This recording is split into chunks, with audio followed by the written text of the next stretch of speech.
Hey, Ben, thank you. Taylor police have identified the woman in this video from Tuesday night who drove her car through a protest, nearly hitting people. The 68-year-old driver was interviewed, and her fate now lies with the Wayne County prosecutor. Jason Colthorpe is live tonight after speaking with that woman's family. Jason, what did they have to say?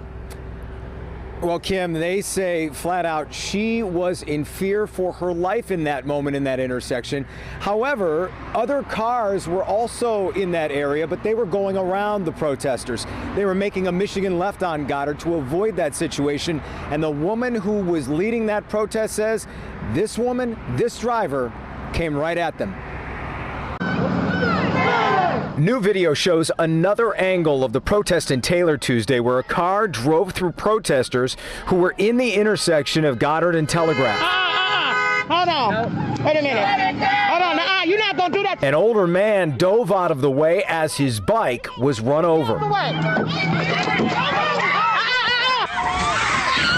That was pure hate, it was pure evil, and it was a hate crime. Trisha Duckworth organized the protest. She drove into a crowd, she blew her horn telling us to get the heck out the way, and even when I was in front telling her to wait, she kept edging forward. Nobody was touching her at that point in time.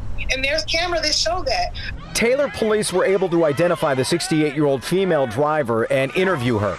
She didn't want to go on camera for this story, but I spoke to her son, who says at that moment in the intersection, a female protester grabbed her seatbelt and another was reaching for her to, in her mind, pull her out of the car. He says she feared for her life and felt there was no other choice but to hit the gas and escape. But those that were there simply don't buy that.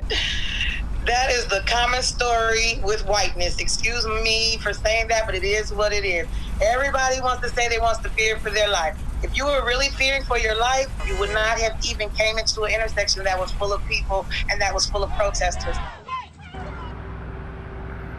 Again, as we say, the warrant request has been submitted to the Wayne County prosecutor, which has a few options here. Obviously, they can file charges which could be wide-ranging in this case, or they could choose not to file any charges, or they could send it back to Taylor Police for further investigation. We'll have to wait and see what happens there. Kim, back to you. Jason, are protesters allowed to demonstrate in the street without a police escort, or were they just walking across the street? What was going on? This has really come up on social media as this story has played out, and the short answer is no.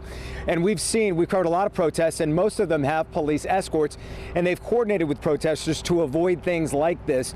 And in that moment when those protesters were going lawfully down the street on the sidewalks, and then when they went into the street, it became illegal. But whether that plays a part in whether what this woman did was illegal, we'll have to wait and see. Yeah. We know you'll continue to follow it for us, Jason. We appreciate it.